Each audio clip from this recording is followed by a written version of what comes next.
थी। आप हैं मेरे साथ में यूक्रेन और रशिया से संबंधित विवाद के बीच में ताजा अपडेट के साथ। ताजा अपडेट यह है कि जिस तरह से दुनिया का परिदृश्य बदल रहा है और उसी परिदृश्य में जिसकी उम्मीद थी कि फ्रांस कुछ ऐसा जरूर करेगा कि वो यूक्रेन के समर्थन के लिए आगे आ सकता है, और ऐसा न्यूज देखने में आ भी रहा है।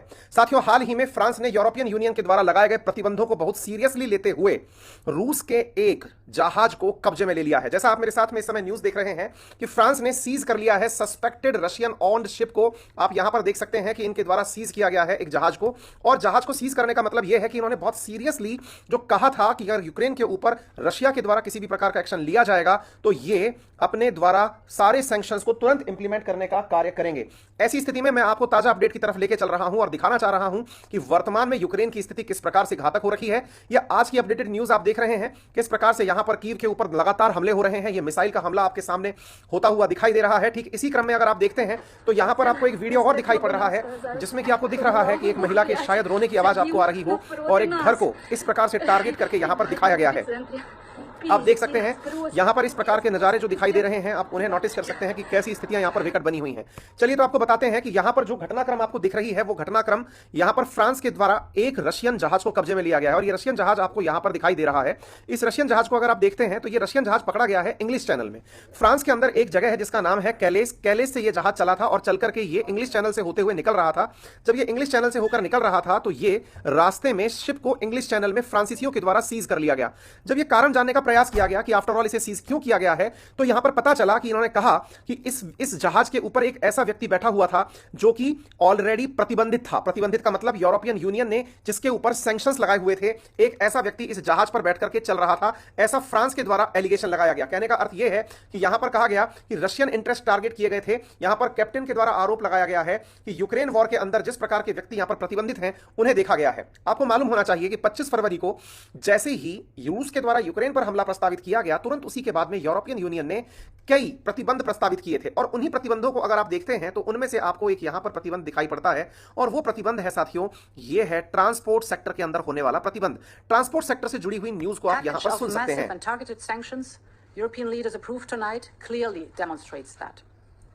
It will have maximum impact on the Russian economy and the political elite, and it is built of 5 pillars. The first is the financial sector. Second, the energy sector. The third is the transport sector. Fourth are export controls and the ban of export financing. And finally, visa policy.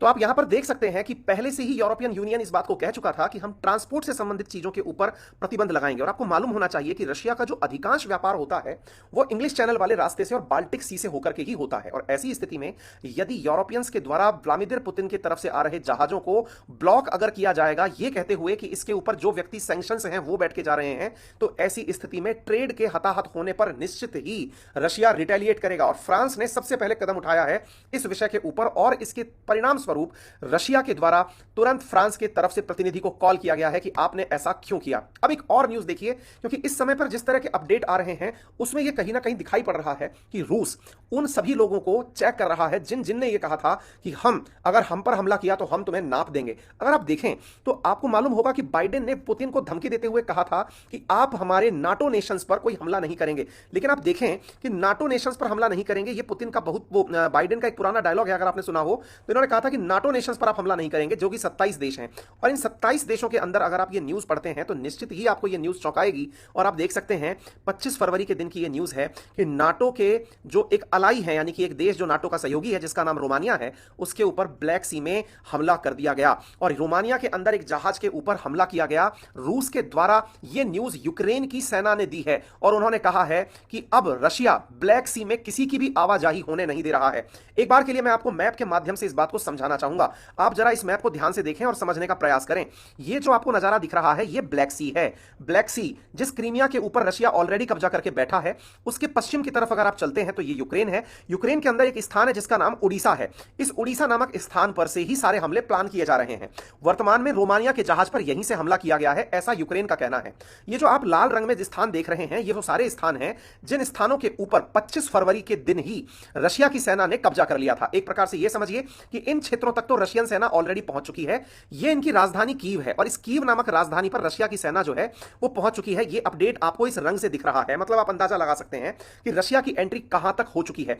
अब इस black सी वाले स्थान पर खड़े हुए NATO के जहाज को अगर टारगेट किया गया, ये देश शायद आप लोगों ने ना सुना हो सकता है कोई छोटा देश हो, यूरोपियन देश हो, लेकिन चैलेंज तो तब हुआ जनाब जब इन्होंने यहां से आगे निकलते हुए जापान के एक जहाज को टारगेट कर लिया है। जी हां मेरे प्यारे साथियों, 26 फरवरी की न्यूज आप देखिए, जापान के एक जहाज के ऊपर यूक्रेन की तरफ से, यूक्रेन बोले तो असल में यूक्रेन के अंदर जो रशिया की फोर्सेस जा चुकी हैं उनके द्वारा जापान के एक जहाज पर हमला हुआ है। और आप ये देख सकते हैं यहां पर आपको ये न्यूज दिखाई दे रही है, ये है नामुरा नामक क्वीन जहाज है जो कि 20 फिलिपिनो क्रू के साथ जा रहा था। इसके ऊपर हमला हुआ है रशियन फोर्सेस के द्वारा। आप ये न्यूज देख सकते हैं, ये जापान का न्यूज चैनल है, आप इस जापान के न्यूज चैनल को देख सकते हैं जिसने अपने जहाज को दिखाया है। साथियों ये सब घटनाएं कुछ इशारे कर रही हैं, इशारे इस बात के।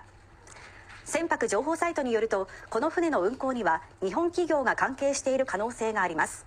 आप इससे ये अंदाजा लगा सकते हैं कि जिस प्रकार से आपको ये जहाज दिखाई पड़ रहा है, इससे अंदाजा लगा सकते हैं कि ये जापानी न्यूज चैनल ये खुद अपने बारे में डिक्लेयर करते हुए कह रहा है कि हमारे जहाज पर हमला हुआ है। इस बात का मायना थोड़ा सा समझ लीजिए साथियों। एक बार की बात है, वंस अपॉन ए टाइम, कहते हैं कि जापान ने ऐसी गलती अमेरिका के साथ की थी। कहते हैं कि एक बार रशिया का, जिस प्रकार से रशिया ने जापान का जैसे जहाज हिट किया है ब्लैक सी के अंदर, ऐसे ही एक बार गलती जापान ने की थी अमेरिका के एक जहाज के ऊपर हमला करके। कहते हैं साथियों एक जगह हुआ करती थी जिसका नाम है पर्ल हार्बर। आपके सामने हमने ये जो न्यूज आपके सामने लेकर आए हैं, ये बहुत पुराना अखबार है, आप शायद इसे पहचान पाए, पैलेस्टीन पोस्ट के नाम से है। अगर आपको डेट विजिबल हो तो 1941 का ये अखबार है। 1941 का ये जो आप अखबार देख रहे हैं, ये आपको बताने के लिए है कि 1941 की बात है कि जापान के द्वारा अमेरिका पर हमला कर दिया गया था। देखिए साथियों, असल में 1939 से आप 45 के बीच में सेकेंड वर्ल्ड वॉर पढ़ते हैं।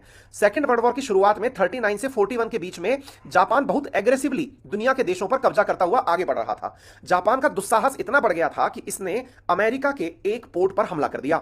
अमेरिका का पोर्ट जो कि यहां पर आप देख सकते हैं, देखिए मैप से मैं दिखाने का प्रयास करता हूं ताकि इतिहास आपको कुछ याद दिलाए कि दुस्साहस किया हुआ कार्य किस प्रकार से मामले बिगाड़ सकता है। यह जापान रहा। पैसिफिक ओशन आपको यह दिख रहा। पैसिफिक ओशन को अगर आप देखते हैं तो यहां पर हवाई आइलैंड है जो कि अमेरिका ने अपने सामने पर ही बनाए हुए हैं, जिन पर यह अपने नेवल कंट्रोल रखता है। हवाई आइलैंड पर साथियों पर्ल हार्बर नाम से एक स्थान था, ये वाली जगह पर है ना। इस स्थान पर खड़े हुए जहाज के ऊपर जापान ने हमला कर दिया। एक प्रकार से यह समझ के जापान ने हमला किया कि जब हम 1939 से लेकर के 41 के बीच में दुनिया को इतना डरा चुके हैं, इस छोटे से जापान ने चाइना के ऊपर, इधर की तरफ कोरियन पेनिनसुला के ऊपर, साथ में इधर की तरफ बढ़ते हुए जो आपके आसियान कंट्रीज है उनके ऊपर इसने चढ़ाई करना शुरू कर दिया था। उस समय के हालात थे, आप सोच सकते हैं 1942 आने वाला था, भारत में क्विट इंडिया मूवमेंट की शुरुआत होने वाली थी। अगर आपको याद हो तो ये वो समय है जिस समय पर सुभाष चंद्र बोस जो है वो जापान के सहयोग से भारत के अंदर आजाद हिंद फौज के गठन की बात कर रहे थे। उस समय की घटना है, जापान ने अपने साहस को इतना बढ़ाया कि इसने अमेरिका को सीधा चैलेंज कर दिया था। ये वो घटना मैं क्यों याद दिला रहा हूं आपको, आप एक बार के लिए फिर से देखें। जापान ने चाहते हुए ये ना, मतलब कि अमेरिका अभी तक इस युद्ध में पार्टिसिपेट नहीं किया था 41 तक, लेकिन जब जापान ने जब उस पर हमले किए तो साथियों उसी के बाद में अमेरिका ने युद्ध की समाप्ति की कसम खाई। परिणाम यह निकला कि अमेरिका ने जापान के ऊपर युद्ध को खत्म करने के लिए परमाणु बम हिरोशिमा और नागासाकी पर गिरा दिए। आप इससे अंदाजा लगा सकते हैं कि हिरोशिमा नागासाकी पर बम गिरने के लिए असल में जापान ने ही अमेरिका को प्रवोक किया था, आप ऐसा कह सकते हैं। आप एक बात और यहां पर नोटिस कर ले मेरे प्यारे साथियों, अब ये जो हरकत इसने करी है, किसने करी है जनाब? रशिया की मिसाइल ने जापान के फ्रेट पर हमला कर दिया है ब्लैक सी के अंदर। ये कोई छोटी बात नहीं है, ये बात इतनी ही बड़ी है कि आप एक बहुत बड़ी शक्ति को इस समय चैलेंज कर रहे हैं। बाय द वे मैं आपको बता दूं कि जब अमेरिका ने जापान पर हमला किया, जापान ने सरेंडर कर दिया, तब अमेरिका ने जापान से कहा कि मैं तुम्हें अब सेना नहीं रखने दूंगा, और परिणाम यह निकला कि जापान ने खुद ने सेना नहीं रखी और अमेरिका की तवज्जो देते हुए अमेरिका से कहा कि देखिए अब हम खुद तो सेना नहीं रखेंगे, लेकिन अगर किसी ने हम पर हमला किया, हम नाटो के सदस्य भी नहीं है, लेकिन हम पर हमला किया तो सारी जिम्मेदारी आपकी होगी, हमें सुरक्षा देने की जिम्मेदारी आपकी होगी। साथियों रशिया यह कारनामा कर चुका है, रशिया के द्वारा वो कारनामा कर दिया गया है जिसने, रशिया ने मेरे प्यारे साथियों हमला कर दिया है किसके ऊपर? आप देख सकते हैं मेरे प्यारे साथियों, रशिया के द्वारा हमला कर दिया गया है, रशिया के द्वारा जापान के फ्रेट पर हमला कर दिया गया है। यह अपने आप में इशारा है कि चाहते हुए अमेरिका को प्रवोक किया जा रहा है, क्योंकि यह पता है, रशिया को यह पता है कि एक बार जापान को प्रवोक कर दिया जाए तो इसका मतलब अमेरिका को प्रवोक कर दिया जाए। दोहरा मार दिया है, इधर की तरफ रोमानिया को मारता है, दूसरी तरफ जापान को। यानी कि एक तरफ तो कहता है कि रोमानिया जो कि आप लोगों का नाटो मेंबर है, नाटो मेंबर के ऊपर तो तो मैंने हमला कर ही दिया है, बम फोड़ दिया है, ब्लैक सी के अंदर जाने वाले जहाजों के ऊपर गोले मार दिए हैं। वहीं दूसरी तरफ यूएस की तरफ से जिसको वचन दिया हुआ है कि तुम्हारे ऊपर कोई भी हमला होगा मैं अपने ऊपर मानूंगा, वो उसके ऊपर भी साथियों इसने अटैक करने की कोशिश कर दी है जापान के जहाज के ऊपर। परिणाम साफ है कि अगर ये परिस्थितियां बनती हैं, चेतावनी स्पष्ट रूप से समझी जा सकती है कि रशिया इन सब का पानी चेक कर रहा है कि किसमें कितना है दम, आओ जांचें हम। तो साथियों इस परिस्थिति को अगर आप देख लें तो यह परिस्थिति आने वाले समय में एक बहुत बड़ा चैलेंज बनने वाली है। उम्मीद की जाती है कि यदि यह परिस्थितियां रिटेलिएटरी हो गई हैं, क्योंकि फ्रांस ने जिस प्रकार से हाल ही में रूस के एक जहाज को कब्जे में लिया, ठीक उसी प्रकार से रूस ने ब्लैक सी के अंदर जापान के जहाज पर हमला किया। यह दर्शाता है कि अब शक्ति परीक्षण होगा, और शक्ति परीक्षण अगर होगा तो इस शक्ति परीक्षण के अंदर अमेरिका अपनी ताकत, फ्रांस अपनी ताकत दिखाते समय, जापान अपनी ताकत दिखाते समय रशिया को सभी तरफ से घेरने का प्रयास करेगा। और अगर एक बार भी ऐसा होता है तो कोई भी दुनिया की ताकत थर्ड वर्ल्ड वॉर को रोक नहीं पाएगी, क्योंकि परिस्थितियां विकट होती जा रही हैं मेरे प्यारे साथियों। यदि आप इस स्थिति को देखते हैं, यह रिटेलिएटरी एक्शन बहुत खतरनाक हो सकता है, क्योंकि आने वाले समय में फ्रांस हो, अमेरिका हो या जापान हो, ये तीनों ही एक ही सुर में सुर बोलते हैं, यानी कि इन सब का रशिया से दुश्मनी है, यह आप जान सकते हैं, और यह बहुत ही महत्वपूर्ण है। उम्मीद है कि आपको ये जो अपडेट हमारे द्वारा दिए जा रहे हैं, यह आपको स्थिति बताने के लिए पर्याप्त होंगे कि दुनिया में इस समय